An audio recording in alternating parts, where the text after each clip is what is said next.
This feels very formal. Okay. All right. So, how does this look, Kat? Good? Okay. Hi guys. So, my name's Shelby Coe. I'm the head poetry coach for the Lowell High Poetry Club, and I'm also an English teacher here at the Freshman Academy. I know it's hot, so I just want to say a huge thank you for coming out and all the hard work that the kids have put into this showcase tonight. So for those of you who don't know, we started with 6 kids last year. 3 came back, and we just built from there. Each semester, each year, the Poetry Club looks different. People typically come and go, but we ended up with 10 absolutely amazing kids, and I couldn't be more grateful. As we've grown this year, we have got even closer to our community here in Lowell and the Boston area. A friend of mine and Lowell High alum Anthony Febo is actually the poet in residence for LHS this year, and he came in for a workshop where he said something that has really stuck with me. He said there's a difference between a poem and poetry. You watch the person who loves you laugh for the first time, that's poetry. You take that and bring it to paper, that's a poem. Ever since I heard him say that this fall, that's really stuck with me. So every time I look at these kids, I think this is what it's all about. The little family we have built truly is poetry. I see it in the way that Nick and Faith have stepped up to lead workshops, and how Sapphire, Sarah, and Ruth joined this club as freshmen this year and are already so loved and appreciated. How Nellie and Erin have really put their hearts into making this a safe space, always willing to listen to others' poems and help mentor them. And how Val just joined to appreciate what we're doing, take it all in. Taekwon and Adriana's lightheartedness make us laugh 24/7, and how witty Kate is, and how she writes with such grace. So each one of these kids are so special, bringing something different to the table, and together we make this really special, tight-knit family. So we've wrote a lot of beautiful poems this year, and we've won a lot of competitions, which is pretty cool. And so I can see that like a difference is being made, both in our team and outside into the audience, and it's really cool to witness. So I hope that you enjoy these poems tonight. But before we start, I want to introduce you to my friend and assistant coach, Kat Christakis.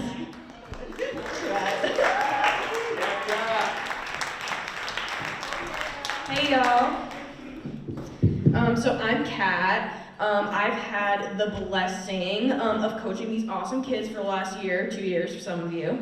I've been writing poetry since I was in high school myself, so I remember looking back and looking up to my coaches and being like, wow, like you guys like seem so cool to me, so it's so cool to be able to do that for you guys and be able to help you guys grow. It's been an honor to watch you guys grow over the years. Who here has heard of slam poetry before? Okay, we're seeing some hands, okay. Who here has been to a poetry slam? Oh, okay, we're seeing lots of hands here, so you guys kind of already know what's going on. But we do kind of have this saying in our poetry community, which is don't be nice, be necessary. Poetry can be a way of getting things off of your chest and to share our personal vulnerable stories. So, feel free to take some space if you feel like you need to.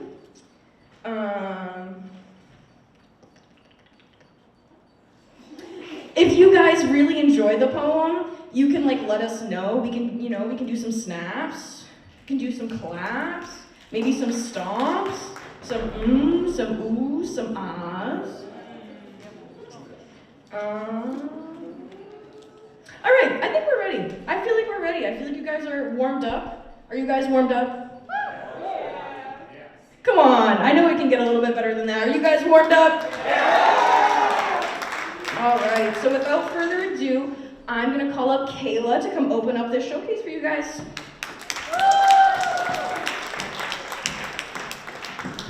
Hi, everybody. All right, can I hear a little more enthusiasm than that? It's not as nice as you work extra hard for it. For those of you who don't know me, my name is Kayla Kennedy. I've been working with Lowell for a little while now. I'm on a team with your wonderful Miss Co over here. So she asked me to come out and help celebrate you guys tonight. I heard you guys have been working really hard. I've seen many of these students at Coffee and Cotton, which is where a lot of the Lowell poets go. And I see how hard you guys have been working and how you guys have been progressing, and I'm really proud of all of you. It's for, those of you who aren't getting up here and doing poetry, it is really brave and really hard to come up here and perform something that you wrote. It's very different than just performance, because when you're an actor or you're doing lines, there's a vulnerability in that. But when you're performing something that comes from the heart, it's very, very different. So I commend each and every one of you for being brave enough to get up here and showcase all of your hard work to all of these people. And I think it's extra hard when you're doing it for family and friends. When you're doing it for strangers, it's different, right? When you guys go to Coffee and Cotton, it's like, you might know some people, but a lot of people you don't know. So to get up here and do it in front of your family and friends, awesome job, guys. So, do you care if I warm up the stage for everyone? Yeah? Okay. I had a really hard time making a decision as to what I was going to perform for you guys tonight. I was a little worried about going too hard or too soft, but you guys look like a crowd that can handle it. Yeah? Yeah, you guys look like a crowd that can handle it, so I'm just going to go straight for it. I'm not going to be nice. You're standing in front of me and you say, I love my kids. Kayla, you have to believe me, I really do love my kids. And I think to myself, then why do you do this to them? Why are we here? Love does not sound like a call from your daughter on a Saturday afternoon telling us no one has been home in 3 days and they ran out of food and her brother is crying and she doesn't know what to do. It does not look like the infestation of ants marching over the littered pile of trash on your kitchen counters, or the string of men rotating through your bedroom door like a merry-go-round, baring their horse teeth and taking you for a ride while you hum a tune of cotton candy bliss. It does not look like the ride in the back of an ambulance while strangers in uniform give you Narcan for the second time, or your youngest son found alone in a crack house. Love is not shaded with the color of bruises hidden beneath cotton t-shirts. It does not smell like piss in the fridge and beer on the carpet. It does not taste like iron, like crusted blood in the lower lip. And it certainly does not sound like the empty sobs echoing from your chest as you stand in front of me claiming to know what love looks like. But I don't say any of this. I simply reply, I know. Because I am not a firefly able to make light where there is none. And after all this clamoring in the dark, my heart is too heavy with all the reasons to hate you. I am too tired to give you a poem when there is nothing poetic about it. I want to feel sorry for you. Maybe you are telling the truth. Perhaps love does not just infect the strong, but haunts even the weakest of us. And who am I to call you a liar for not being strong enough? But then I look at that little boy who climbs into strangers' laps and says, I love you, because he doesn't know any better, because you never taught him what it really feels like, because he's been in a proverbial field chasing fireflies when he deserves the whole goddamn sun, and I can't. So, if this is how you love, then don't. Thank you. That one's called If This Is How You Love. Alright, so I think I would do one a little for it, and now I'd like to do a little softer one that I don't get to perform very often, so this is kind of special for you guys, but it's one of my favorites, so. It's called On This Ledge. We fell in love the way a ledge hugs a mountain. You warned me to tread lightly as I flattened every inch of myself against your skin, but I didn't listen. You told me how you were a broken bottle on shore's end, so afraid that I would cut myself against you, and I was a rising tide threatening to pull you in closer. You said we would roll and tumble together until I spit you back out, worn thin and smooth and safe enough for someone else's hands. Said you would love me, but an ocean only crashes against the sands, that I would lose you. But all I saw waiting in the blue of your eyes was sea glass. And I thought, how beautiful. This weathered thing, this fractured, shattered soul-made art, this littered glass shaped by the sea into something new and wanted, something pretty enough to hang in your windows or wear around your neck, something people search for and collect, and I wish I had listened. Because the thing about glass is it breaks. And even rock wears away, and sometimes people tell the truth if you let them. I imagined you a mountain, climbed into your arms and made a home there. Even as you told me you were crumbling, I fell in love as if it alone could save me, even as you begged me not to. So now we are stuck, frozen in place because I can't move and you can't seem to leave. We are two wary adventurers holding on to something so precarious, so wildly dangerous that to slip is to end everything. And who are we without each other? You do not need me in the same way that I need you, but neither of us are strong enough to let go. You can't help but give me this breath of stone, and I can't help but cling to the edge of you and brace myself for the fall, as if it could hurt any more than on this ledge. Thank you, guys. All right, I think we are ready to get this started, yeah? All right, you guys. Are you guys ready for your first poet of the evening? All right, give it up for Nellie.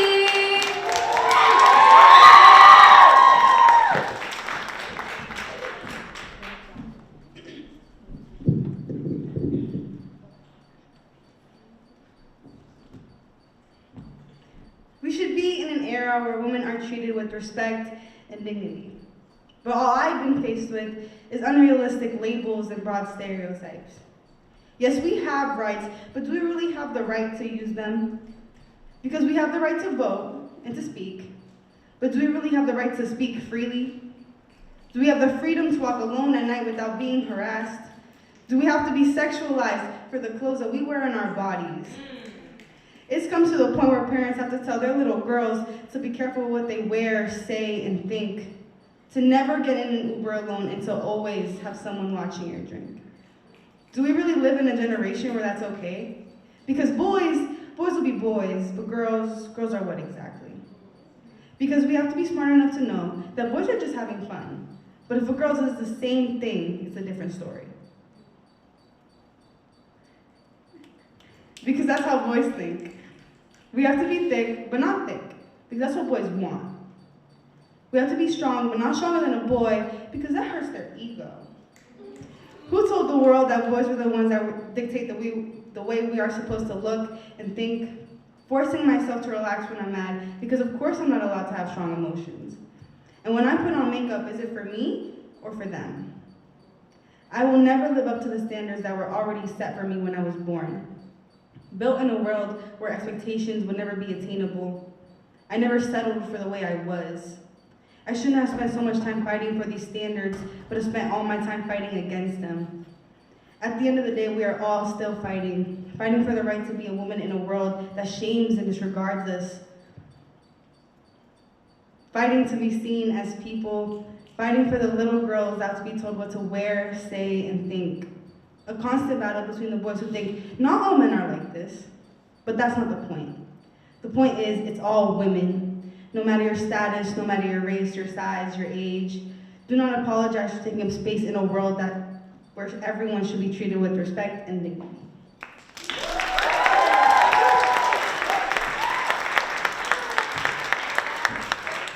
And let's give it up for my favorite senior and the most powerful silent voice of our team. Clap until Aaron gets into the stage.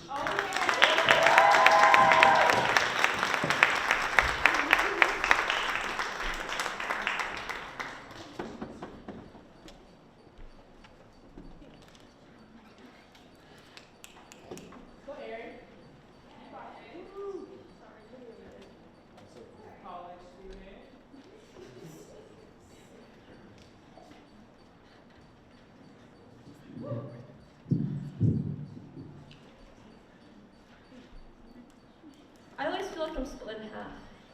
Feeling so proud of how much I know English, but then stumbling, I would cry. Whenever I try to speak, the words hesitate in my mouth before I clumsily, awkwardly tumbling out. I mean, I don't know enough, I'm not giving enough. Not enough about Buddha's sutras to follow along with the monks at the local temple. Not enough to know the back and forth steps of the choir dances at every wedding, event, family gathering. Not enough to stop me from feeling guilty for neglecting to connect with my parents or grandma deeper than surface level.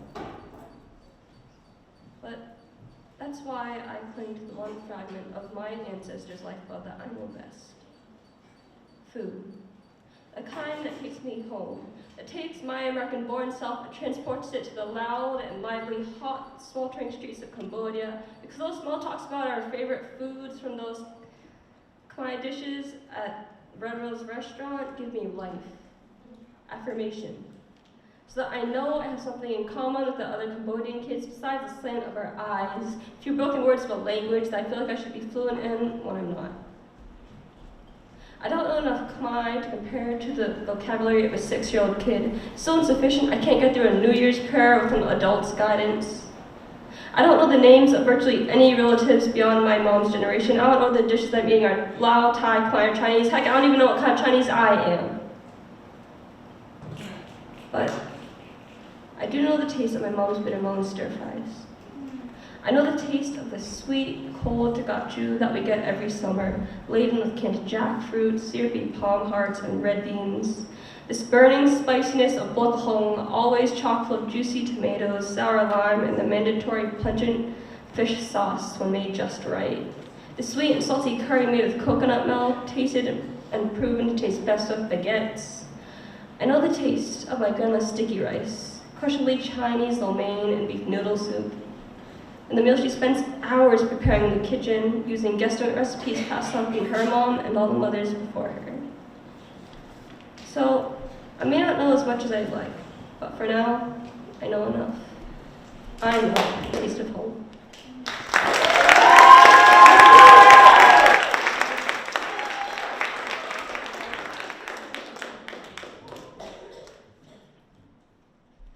So, on deck we have Sarah, but coming up next is Vol, who's another senior, class president of 224. He's an amazing guy. He doesn't come by much, but when he does, he shows up.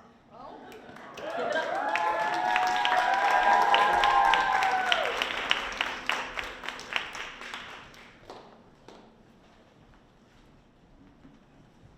That was quite an introduction, thank you. So my name is Vol. I'm going to be performing a poem called Things That Will Not Be Stated at My Graduation. I'm not a nursing home, but I try to take good care of our seniors. I put my heart and soul into everything because I got love for the people. But I always say that honesty is the best medicine. And it's time that I practice what I preach. So here are things that didn't make it to my graduation speech.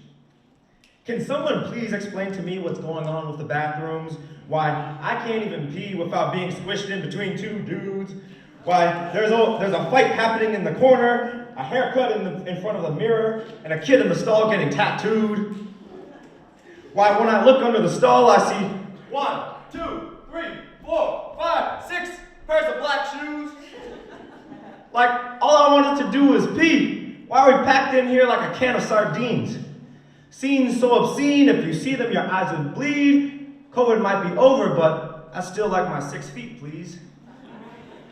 Gathered around me like I'm their coach before a big basketball game. Gathered around me like I'm a famous politician and I got something special to say. Gathered around me like I'm the only umbrella in a 1-mile radius and it's pouring rain. Stop gathering around me. Scram, go away. And besides the bathrooms, you literally can't spell senior assassins without 2 asses. It left my faith in the senior class permanently damaged. If people put half the same effort into their grades, everyone would be passing their classes. And everyone just complains at you from the start to the end of the day, and nobody ever says, hey, great job officiating the game.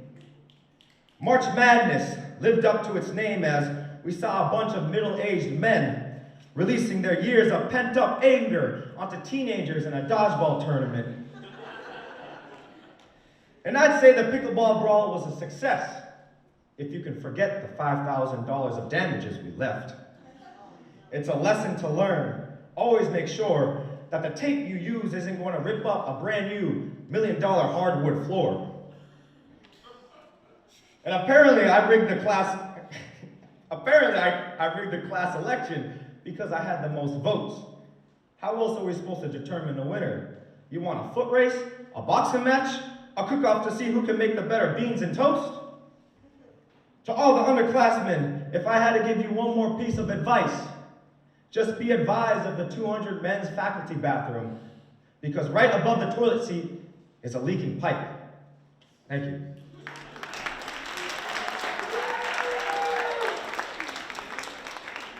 And up next is a woman who has ice in her veins, but yet she still manages to spit fire. Ladies and gentlemen, give it up for Sarah.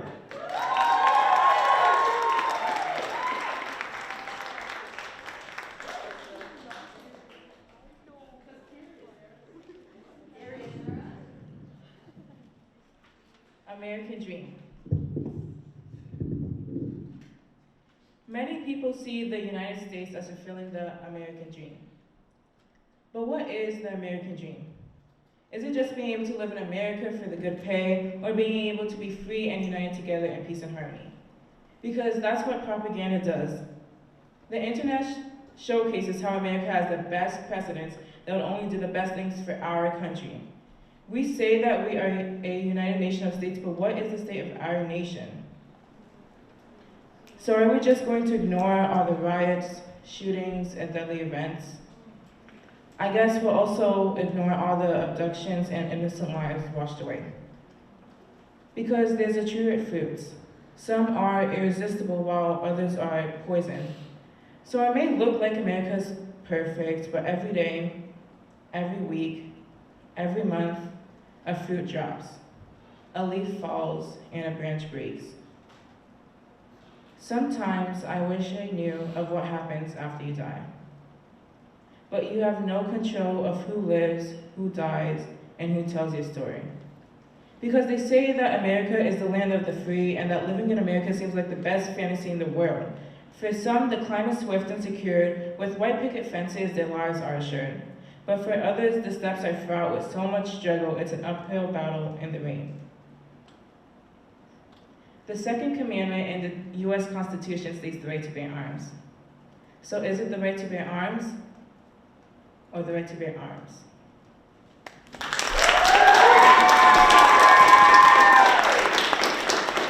And now this next poet is someone who used to gatekeep her poems.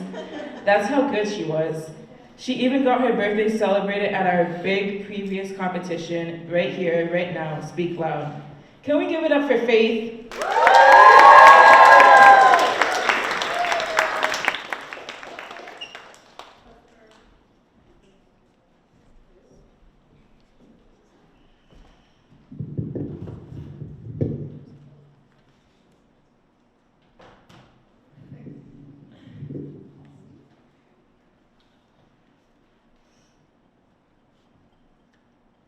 Whatever happened to the little girl who never stopped talking?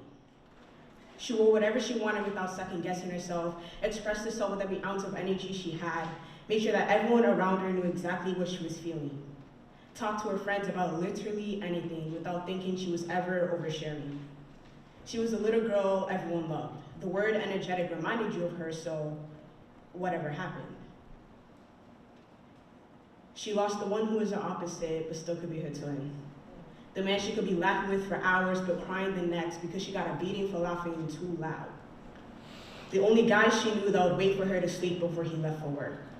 Was there at the bus stop every single day waiting for her. The man who would complain about giving her money for field trips, but did it anyway. She lost her other half.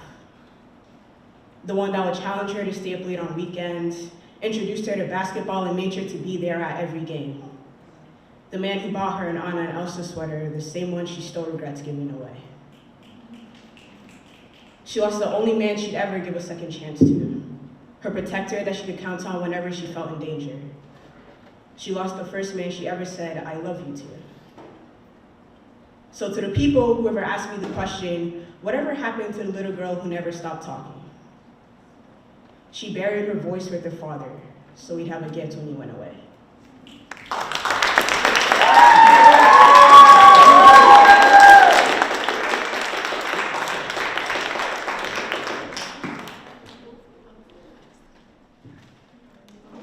This next poet says he's not a writer or a thug, but when you hear his poems, you'll be second-guessing those statements. He's one of the original members of Poetry Club, and he's just a civilian. Let's give it up for Nick.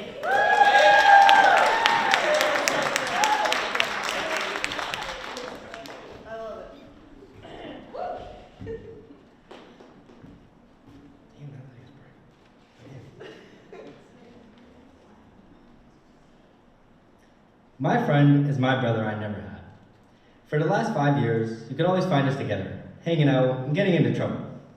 Taking the ladder off his bunk bed and hanging it out the window so we can climb back in after sneaking out. The time we found those abandoned buildings and explored them. The week we discovered that bulldozer and stole the keys to drive it. The time we got banned from UMass because we took their exit signs. We stole like 30 of them. We go on drives now. 9 people deep in a Honda Pilot. We're getting older, but we still manage to fit 8 people in one room for a sleepover. We become a family deeper than a friendship, always being there for each other. If I need a ride, he'd scoot. I know he's always 1 call away, or 2, because he's always on D&D thinking he's Hollywood. The best memories were made with him. Every day was something different, always having fun, doing something stupid. You're always there. Because while we do a lot of dumbass shit, life is about making these memories and telling stories later. You've changed my life, and I hope you know that.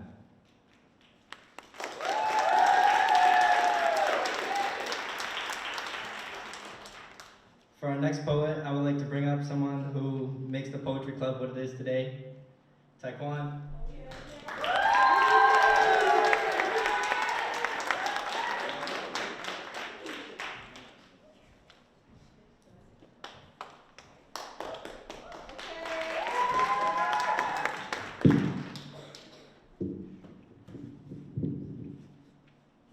So how do you do this? I never really. You know what? We're just gonna rock it. The things I wish to say to you now, or the things you can never say to me before. My heart is broken into a million pieces. Yet you act like your heart is full. My hopes and dreams for our future life have gone down the drain. I feel disgusted. You use me however you want while I stand in fear, and I never shed a tear. I can never stand up to you in my worst moments because, as always, I was wrong and you were right in that moment. Your living way of calling me your best friend felt like a spin in the face. You never cared about me. You cared to use me. I gave you my heart in a platonic way, but you was truly demonic. I don't hate you. I hate the person you became. You turned into a stranger like an Atlantic flame. Flames that could burn me hard, and it hurts. Then Frank was broke into 3. I couldn't keep my cool, so I left as fast as Lightning McQueen. I should have known I was in danger because you can never change a stranger.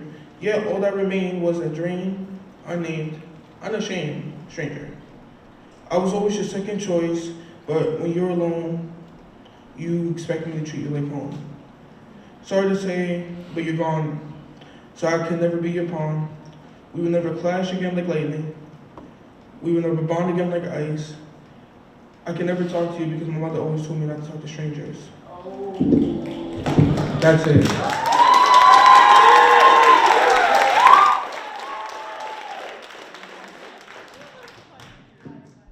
On deck we have, we have a group poem. But up next, this next poet is, my bad. This next poet is a very funny girl. She's one of the hyper members in the group, and at the time, I thought my biggest personal hater. But turns out she's really cool. Give it up for Adriana.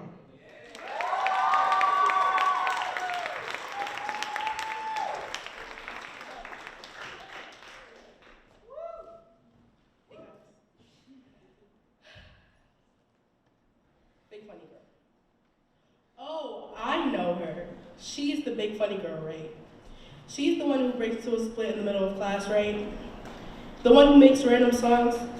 She always cracks everyone up with her amazing jokes. Yep, that's me. They never knew my name but created my label. The big funny girl. This is what was said, this is what I heard, and when I think of her now, I think of how her jokes and their laughs, and how easily disguise the thoughts that anyone would see if they really looked into her soul. But who was there when she started to fade away? Nobody took the time to ask her, are you okay? And she always hoped someone would, just so they could see beyond the layers of soon. For fear that her truth would drive them away. The center of attention gets lonelier when you're in a room at night, when you feel like your reputation is too big to feel small, when the jokes are no longer funny, when you just want someone to see you and not the idea of some girl. Because I'm way more than that. I'm a cheerleader and a dancer. Of course I'm going to break into a middle slaying class. I'm a writer. Of course I'm going to make random songs and think I'm the next Beyonce. I want to be a fire businesswoman one day and scream period in the hall of my mansion someday. I love to be extra with everything and anything I do. And at the end of the day, I will always be a silent bookworm. Now let me reintroduce myself. My name is Adriana. Adriana Starr, actually. With 2 R's, just because. It's so nice to finally meet you. Oh yeah!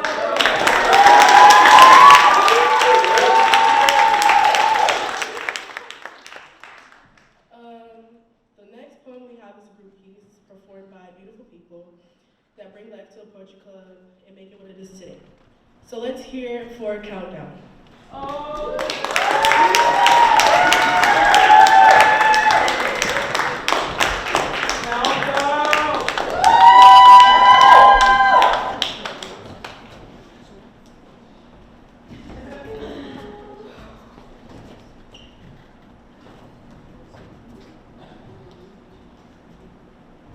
Attention, attention. There is an intruder in the building. I repeat, an intruder in the building. This is not a drill. Why? Why me? Why us? Why this classroom? I want to go home. I can't breathe. I can't breathe. Mom, if anything happens, I love you. I don't know where to cry or to scream. I can hear the gunshots. And people running.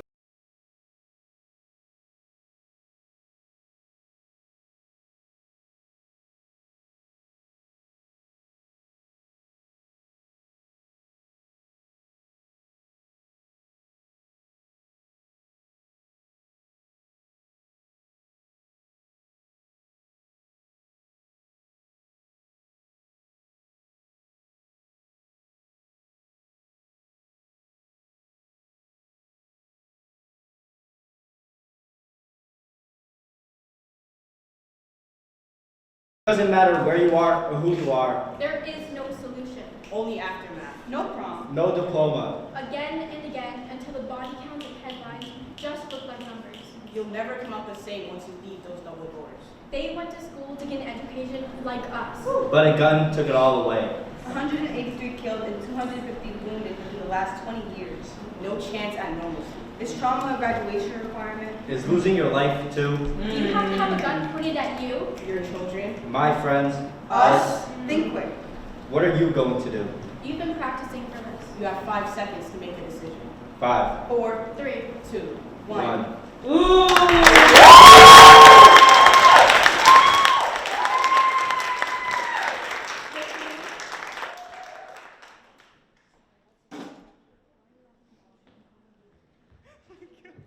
All right, we're doing awesome.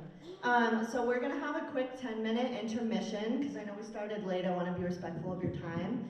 There's some really amazing stuff happening out there. We've got a raffle basket. We've got posters that are by the lovely Tim Sullivan, and they have our lines on the posters. They're super cool, so definitely take a look.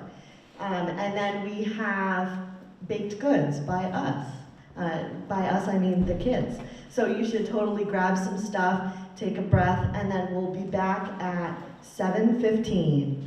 All right, thank you.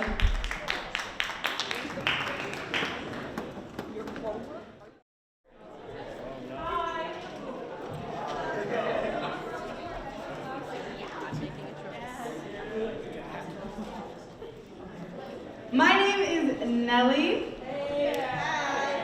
Hi, I'm Nick. I just want to say thank you to Compass for funding us and everything that we do. It's so important that the arts get our love. Just look at what happens when you let these kids grow. But unfortunately, we do need money to keep going with the awesome events like these. Additionally, thank you to Lowell Poetry Reel for letting us use coffee and cotton to practice and grow, along with the support we received from Mill City Speaks. Lastly, I would like to remind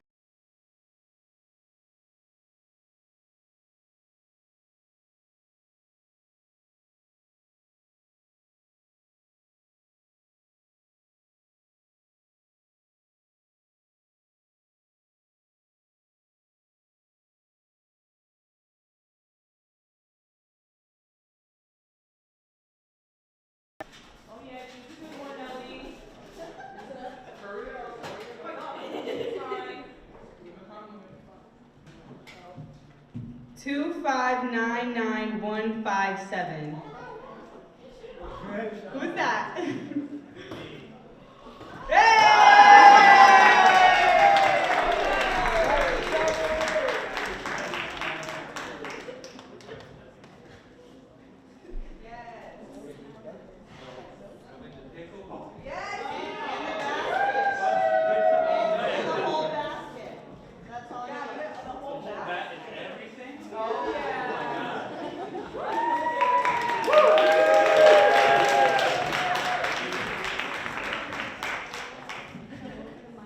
Now we're gonna clap for Nick and his very, very special poem.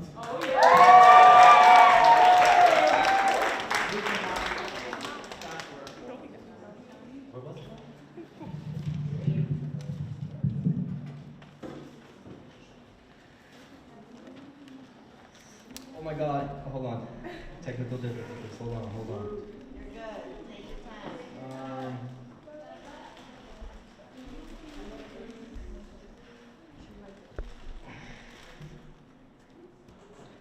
When you're stuck with a stutter, you don't really have a lot of confidence. So you sit there in your first grade classroom with Diary of a Wimpy Kid, just looking at the pictures. As everything else slides around the page, it's all a blur. And you sit there confused, trying to memorize the words before it's your turn to read out loud. In elementary school, you can't show that you can't spell the color blue.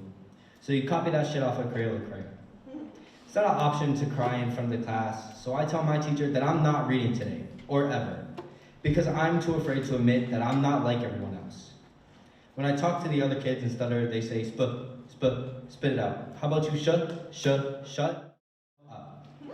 Always a write-up for acting out, for putting my head down. This isn't the place to be laughing. The principal's office became my new classroom, even though my old one was across the hall.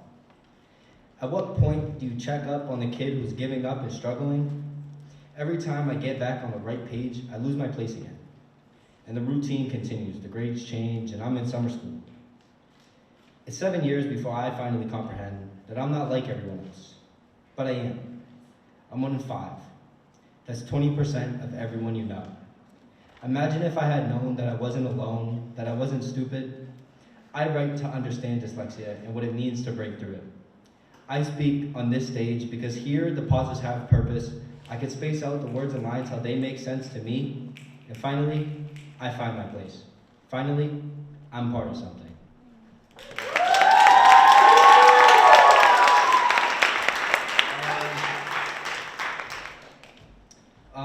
Our next poet carries us in all of our slams. I'd like to bring up Faith.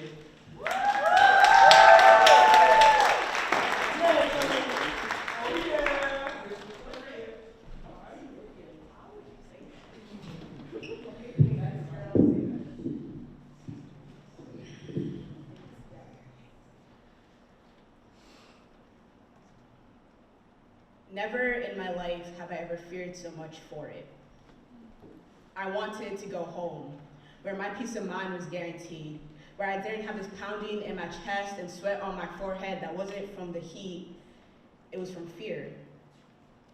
He walked slowly up to the car with his hand on the gun that hung on his hip, his flashlight glaring so bright into the car, swerving from side to side, then he finally asked for the window to be put down. In this moment, I hated my mother and aunt. They told us to hide food like a crime, and when the officer came to the car, I wholeheartedly believed it was. With the knowledge of how white cops and blacks don't mix like oil and water, I was frozen. My heart was beating through my chest and it rose to my head. The pounding got so loud I didn't even hear my mother calling my name. She was asking for my passport to give the officer, and I could only think, Was he asking so they made sure I'd have a name on my grave? He kept asking why were we here. My father set for vacation. The cop took his bright light that could make you go blind and pointed it right at his eyes as if his ears didn't work right. He proceeded to go through our passports, looking like he was trying to find something wrong. And for some reason, at the back of my mind, I had this fear that there was. My thoughts were pacing back and forth. My legs started shaking. Then he pointed the light at me. Then to my brother, sister, older and younger cousins. Finally, he came across my aunt, grandma, and mom, looked down at the passports and called us out by name as if it were roll call. Noticing the different last names, he asked about it, as if he'd never seen a big family go on vacation. He then handed back the passports after making us feel like we were being interrogated. But you could smell the fear in the car. My mom tried to crack a funny joke, but to us little kids, there was nothing that could have made us feel any more comfortable. That was our first real family vacation, and I'm sure we'd had fun. But somehow it's like those memories were erased, and I was left with only one.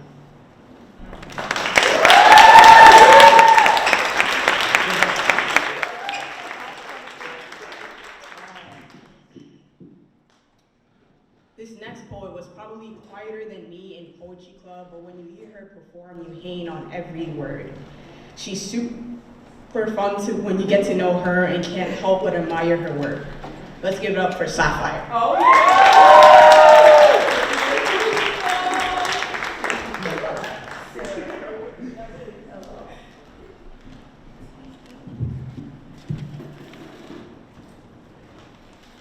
You always copied her. You changed things about yourself just so you'd have things in common with her. You tried to be her. You couldn't get enough and wanted more from her. The kindness, the way she treated her friends, made you crave her. Your favorite color was blue, only because it was hers. Your voice still lingers in her head. You left marks. You left memories. Worst of all, you left a girl who felt silenced. Everything you said to her, everything you did to her, it's all still there. Sure, everyone knew, but they never really knew. The thought of you is like 1,000 needles stabbing her head. Every time she hears you, she's stuck in a vision she can't get out of. She laid sleepless at night, wondering if it was her fault, wondering if she should have never interacted with you, wondering if she should just stop being kind to people, because manipulation was an easy hole to fall into. You turned her into a person she never imagined she would be. She hated her friends. She hated you. She didn't like talking to people anymore, pushing everyone away that she cared about, thinking that the only way to get over it was to stop caring and to stop talking. You left your marks. You left your memories. But at night, she goes to sleep, remembering that she's in control of her life now.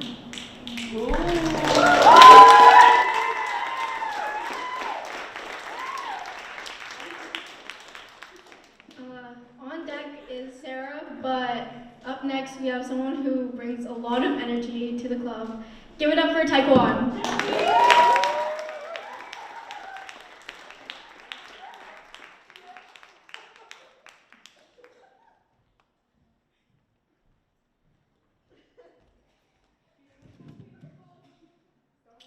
Why is it every time y'all so short? I swear.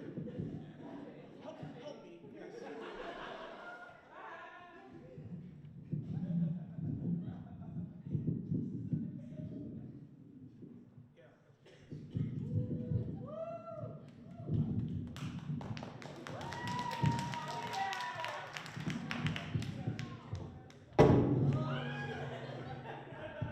Sorry about that.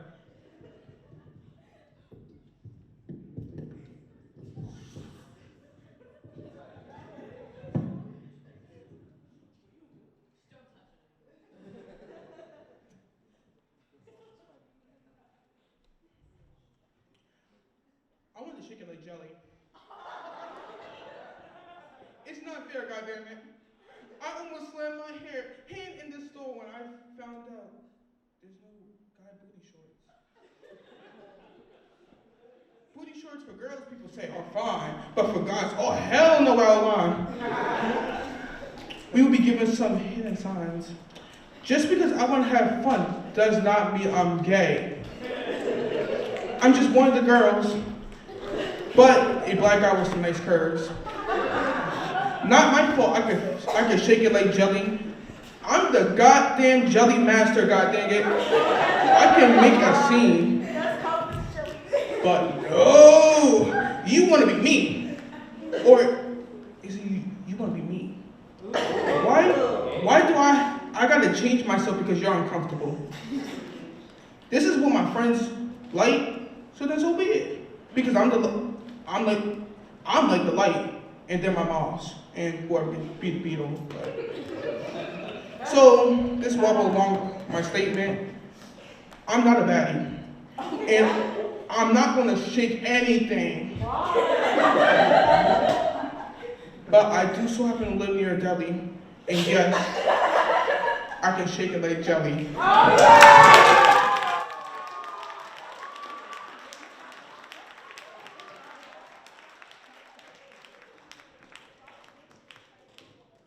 Next up, we have,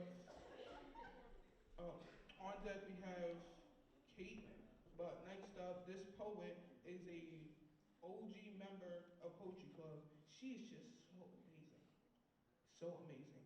With her writing technique, and I'm personally jealous of her. Give it up for Nelly.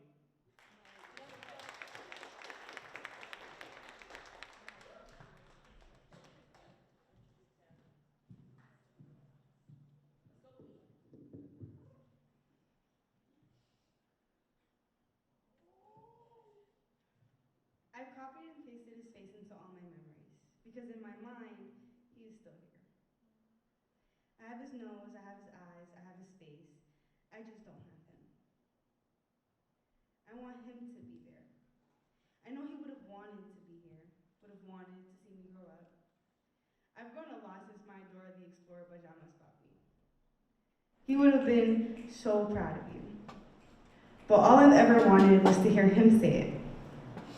I want him to go to my recitals. I want him to give me a lecture about how I can't wear what I'm wearing. I want him to be able to talk back to me when I visit him. I hate having to tell boys about my dad and not my dad about boys. There's this small part of me that's mad at myself because I have no memories of him. No recollection of a man that saw me be born but couldn't stay long enough to watch me live. Couldn't watch me learn how to ride a bike. Couldn't protect me from my first heartbreak. Mad because even though it's not my fault, I can't recognize anything. I don't know how tall he was compared to me. I don't know how he smelled. I don't know how his voice sounded. I don't know anything. I work hard at everything I do to try and make him proud, so I can say how hard I tried. So when he looks down on me, I can have this feeling that he says, that's my girl. I have to live through stories and memories of him, the stories of how much of a gangster he was, of how he was so excited to have a little girl, the stories of how much he loved me, but he never got the chance to know how much I loved him back. I have his birthmarks, I have his hands, I have his love. I just don't have him.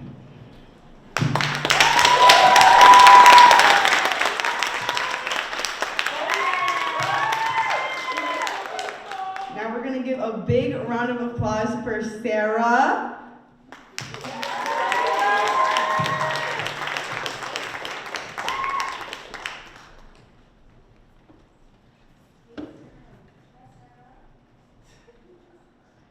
The classrooms buzz, the teachers call. I learn. I try. I really do. But as much as I try, I can't seem to hold a grasp on how to exceed their expectations. How to exceed their expectations, to exceed their expectations, expectations. The preconceived standards or anticipated levels of performance, behavior, or achievement, often set by educators, parents, or even students. The academic validation I crave for, being locked in a room, mentally spilling my blood, sweat, and tears all in a book, on a piece of paper, through a pencil. Because although I may be studying so hard for an upcoming test, Why does the sheet always come back lower than 100? Because every time I'm stuck in a room, it feels like the tides are rapidly rising, the waves are crashing harder, I'm drowning through all the thoughts of striving for perfection. Always needing to aim higher, trying to find where there's cracks, where the water comes in from, breaking down the dam of the needing to get all A's. Because my parents don't know I have a B in history. And it may seem like it's good, but a B, it's my first time hearing that letter. B.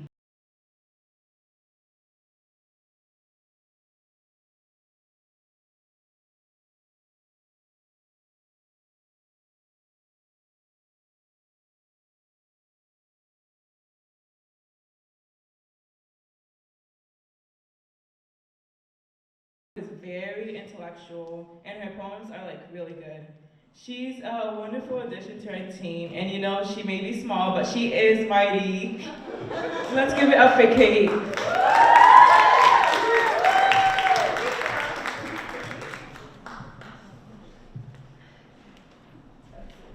Why are you so tall? Goddamn.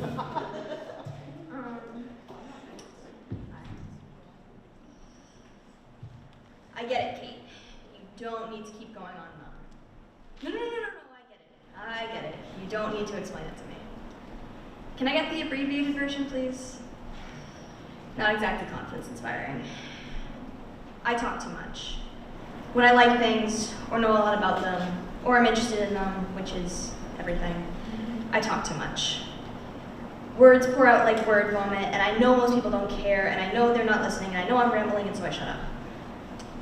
Until you.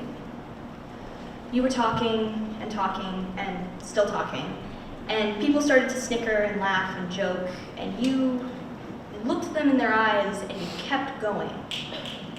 I didn't know what to do. You wove words into tapestries, made them take off like birds, turn and somersault with your random old English mixed with internet slang, and when you spoke, I listened. I don't remember ever choosing, just that if you had told me the sky was actually purple, I would have believed you. You were the first person who made words make sense.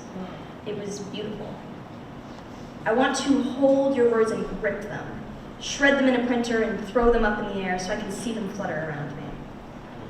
I want to take your words and braid them and tie them into bows and put them in my hair so that everyone knows that I got your words. I want your words to be chocolate milk and the hues of gray in the sky and the feeling of heat lamps and clotheslines hanging between buildings. I want to be covered in words, sticky and gross, but I'd be happy. And that makes exactly 0 sense. But you tell me, no, I get that. You'd smile at me, slightly crooked bottom teeth you refuse to fix with braces, thick glasses that make your eyes look bigger, and the hat you wore for a Halloween costume. And you'd tell me, I wish I could take a bite out of this word, taste it and roll it around, and I'd smile because it's so you. I wish I was bigger and stronger and better because I want to protect you from the side eyes and the silence and all of the things that I'm afraid of, but all I have is words. So many words, overflowing from my cup to yours, and I feel so bad, but you tell me it's okay, that you like the words, and you're the first to give me some back, and now my cup isn't overflowing, it's full. I've spent my life trying to give words, to get rid of them, to keep tossing them out until I could finally have nothing left to say. I have always been overflowing, but it's different now. Somewhere between here and there, and last year and this year, and nothing and something, I found a best friend.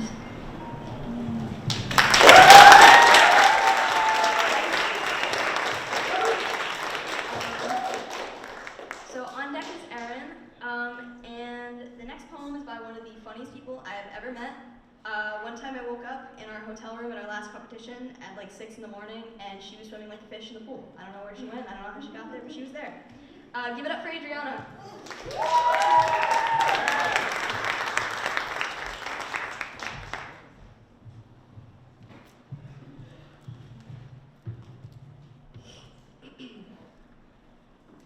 We want change. In this modern era, some may label us as thugs. Some may say we're only good at working fields, and we aren't valued for what we are. We aren't valued for the people we are and the characters we bring and the words we speak. But we're valued for our hands and feet. We are praised by some for our melanin-rich skin. And we are only slightly liked when it's our turn to do something for America. Like shoot baskets or run the 4x4 relay race under America's name. When it's time to keep America satisfied, they like us. Us black people think our skin is our most prized possession. But what we're proud of, others fear it. They don't see our skin as a prize. They don't see our skin as a prize. They see it as a weapon and use it for hatred.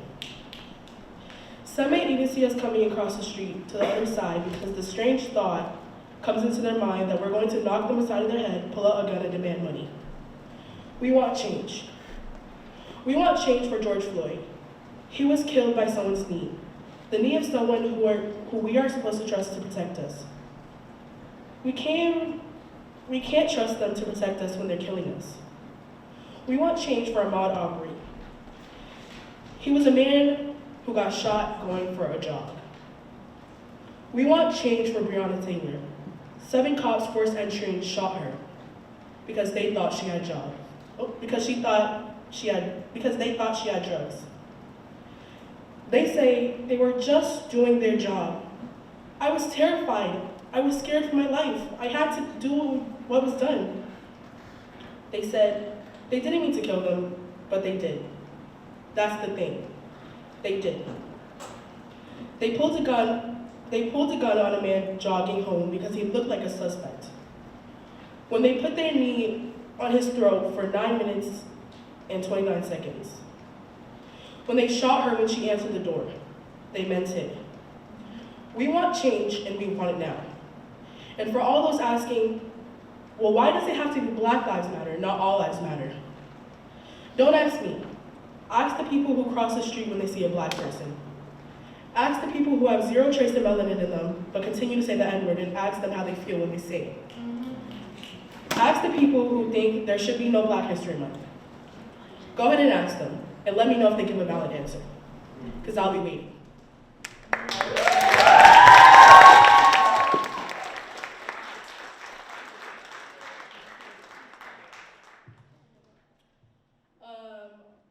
On deck we have Aaron, but the next poem is a group piece, and this group piece touches people because it spreads a message of real-life situations, both good and bad, that are going on in our community. Let's put our hands together for violence. Oh yeah!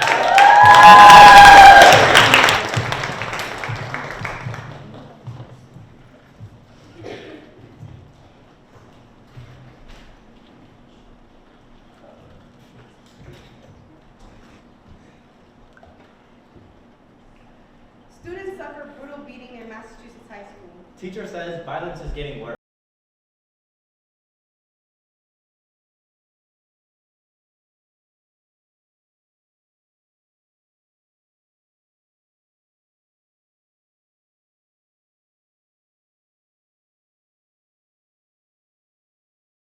Because your parents told you to. If anyone touches you, hit them back. Fight. Because the video will go viral anyways. Can't slip up when you're acting hard. So roll up your sleeves. Prepare yourself. To fight. Until our blood stains paint the streets. Our battered and bruised dreams shattered by a system built to beat us down. Believe what you want. Look at us and feel superior. It's easier for you, right? To keep families living paycheck to paycheck, to force my classmates into selling drugs, to smile and shake our heads but then whisper slurs in our ears. To keep our heads hanging and hoods down. Just to dodge words like jabs, punches like bullets. We didn't start this. Too many friends go from faces to files, marked irredeemable in red. Slap cuffs on hands and escorted out. Another burden lifted. Maybe they'll learn this time. Their lives cemented over concrete beds, layer tax money at their graves. You were never part of the problem. So why should you be part of the solution? This is what you wanted, right? You can't even distinguish where we begin and your perception ends. We've all been conditioned for this. History's unpublished, banned from the library. No one ever taught us to actually interpret the news, but it's time to read between the headlines. Because what's a headline to you is a real person to me. A friend. A sister. A brother. Lowell has 3 kids going to Ivy Leagues this year. Lawrence's graduation rate is higher than the state's average, and Brockton Drama just won a state championship. I've been teaching middle school kids about jobs. I help teachers develop curriculums. I'm part of Youth Leadership Council. You will never know me enough to judge me. My community. My city. My identity. This is just my origin story.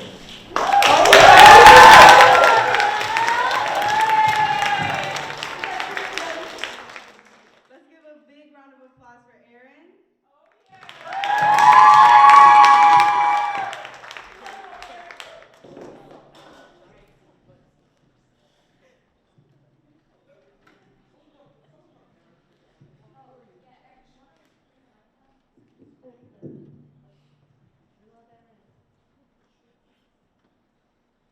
Hey, I know this is a little annoying, but could you leave space for me in your head?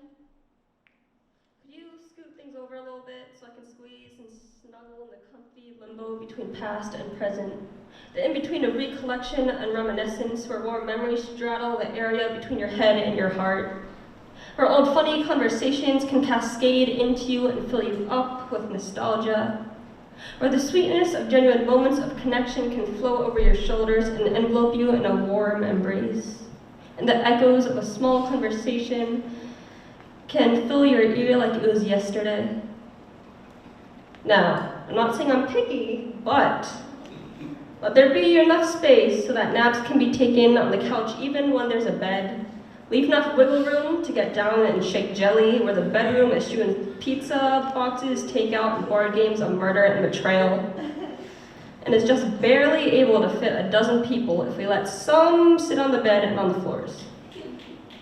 Or even if there isn't a dining room, you can show me your chopstick skills in a hotel room 10 people deep, pizza boxes and burger wrappers littering the bed and the floor, hour-long rambles keeping us up until midnight. Don't let it get bare, never empty. Cram the random and seemingly trivial memories so the place is a treasure trove of antiques, things old and yet still precious, that hold value nothing else can replace. Because while for others they may just be filler, I want them leaving you fuller. If there are hallways, let them be so long that every time you walk through them, the trip down memory lane turns into a trek. If there are halls, let them be decorated with chats about Frank Ocean and Taylor Swift. If there's a ceiling, let your jokes and goofy Disney villain laughs hang in the air so that maybe we can hang from them like monkey bars. There may not be boats or cars to steal, but there are memories and stories to be told, which I personally think are just as valuable. I don't care if the place is a little cramped, a little messy, cluttered with enough snacks to last a month, although there might be something about 10 roommates. In fact, I prefer it that way.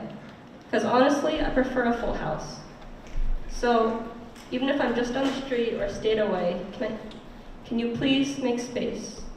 Can you please let me stay?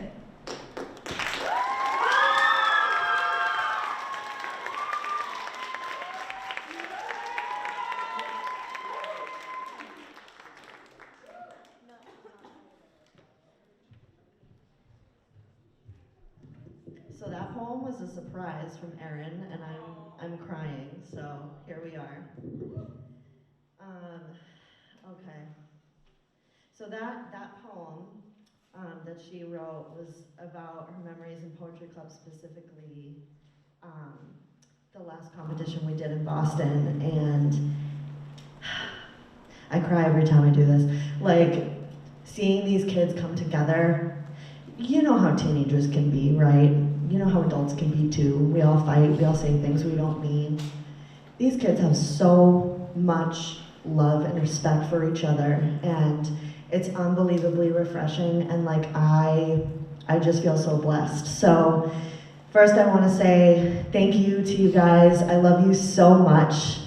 Kat loves you as well. I know like everybody in our community, like in Lowell, the other high schools, like you guys are making a big difference, and it's just beautiful to watch. So we want to recognize some people. Kat, you want to come on up? So we do little awards at the end of the year each year. We have 4 this year, and it looks like we're going to keep it that way. So I'm going to pass it to Kat to give the first one. Are you ready? Okay. Barely.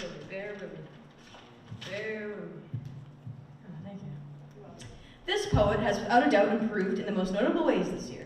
They kind of started off as an underdog. They were a bit unsure at first, as anyone would be with starting off with something new. But once they found their footing, they were off to the lead. This poet is now writing independently and putting themselves out there more than ever to make new connections. And wow, can we just acknowledge that performance growth for a second? When you make a crowd react with that much passion, that's how you know you're understood and truly making an impact on others. This poet even extends this by mentoring middle school poets at LCCPS and plans to take on more opportunities like that to get more kids involved in poetry, even the ones who don't expect to love it, just as they did when they joined. With that being said, it makes our heart so full to see Nick Park flourish in the Poetry Club over the last few years.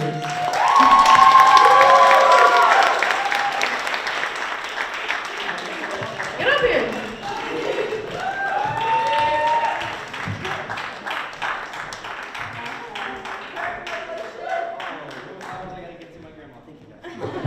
He's mad inspirational. Clipboard. Sorry. Okay. All right, the second one is for the most promising. So we made this with freshmen and sophomores in mind. So it can be really intimidating joining a club, never mind joining a club where everyone shares their feelings very publicly. We wanted to create this award to give an underclassman that we are really excited to see what they're gonna do. So this poet has really stepped up this year, having poems ready to go for competitions and being inspired to keep writing. There were not one but two moments this year where we needed an alternate last minute for a competition.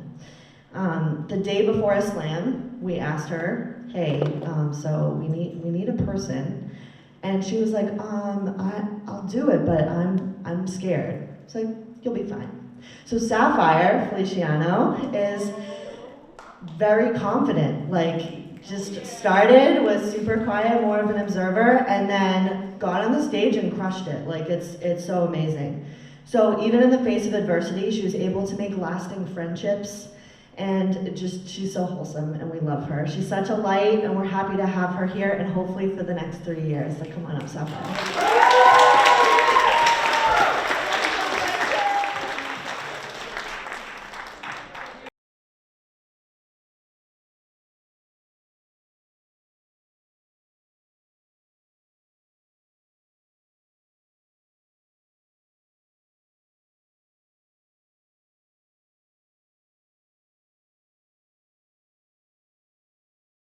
When Winterfest happened back in February, this poet saw their opportunity and absolutely devoured it, coming out with a poem we had never heard before.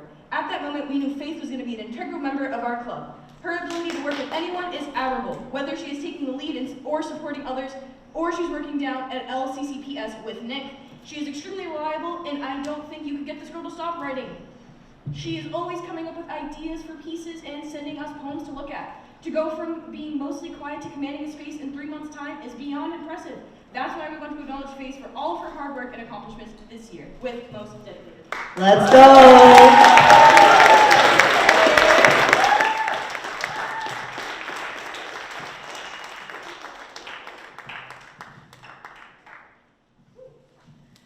Okay, this last one is really sentimental for me.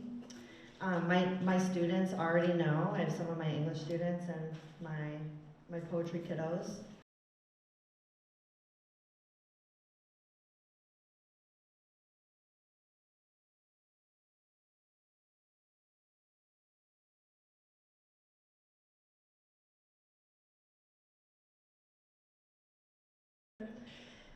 In her lifetime, she demonstrated unwavering kindness, perseverance, and leadership while creating a safe space for my peers and I to express ourselves, because art is important and we should fund it, right?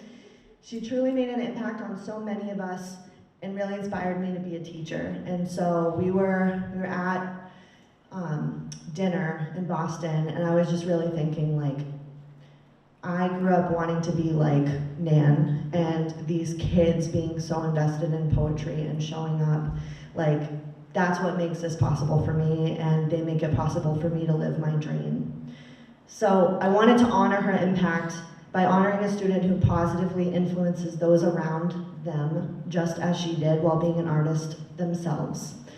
The poet we want to give this award to has such a unique voice, always brings a breath of fresh air to meetings and comps, They have grown so much over the last 2 years, and we are honored to have had Erin Sam in our club until she graduated. I can't not cry. With a goal of majoring in science, there's nothing this girl can't do. Okay, women in STEM. As much as I know Erin will accomplish everything she sets her mind to, we're gonna have an Erin-sized hole in our club. We're setting off our personal photographer, the ultimate mom friend, and one of the most talented performers we've ever had the pleasure of meeting. Erin is extremely kind-hearted, and anyone who is lucky enough to meet her will feel that right away. That's why we want to acknowledge Erin for all of her hard work over these last 2 years and wish her the best of luck for what the future will hold. Oh, yeah.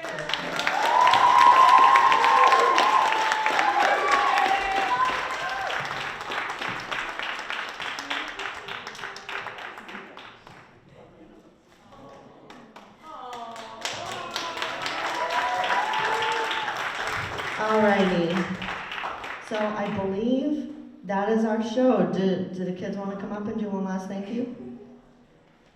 Come on up. Then you can get a little group picture, it'll be cute.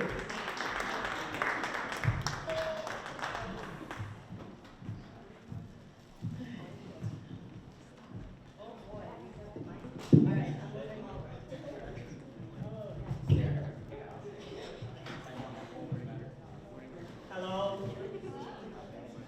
We'd like to give a very sincere thank you to all of you for showing up. We'd also like to give a big thank you to our poetry coach, teacher, whatever, Miss Co, and to Kat. So can you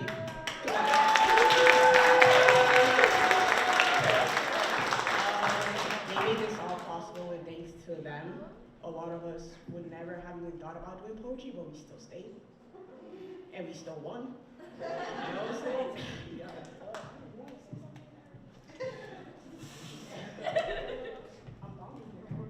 We have a lot of words, but sometimes we don't. We love you all. Have a good night.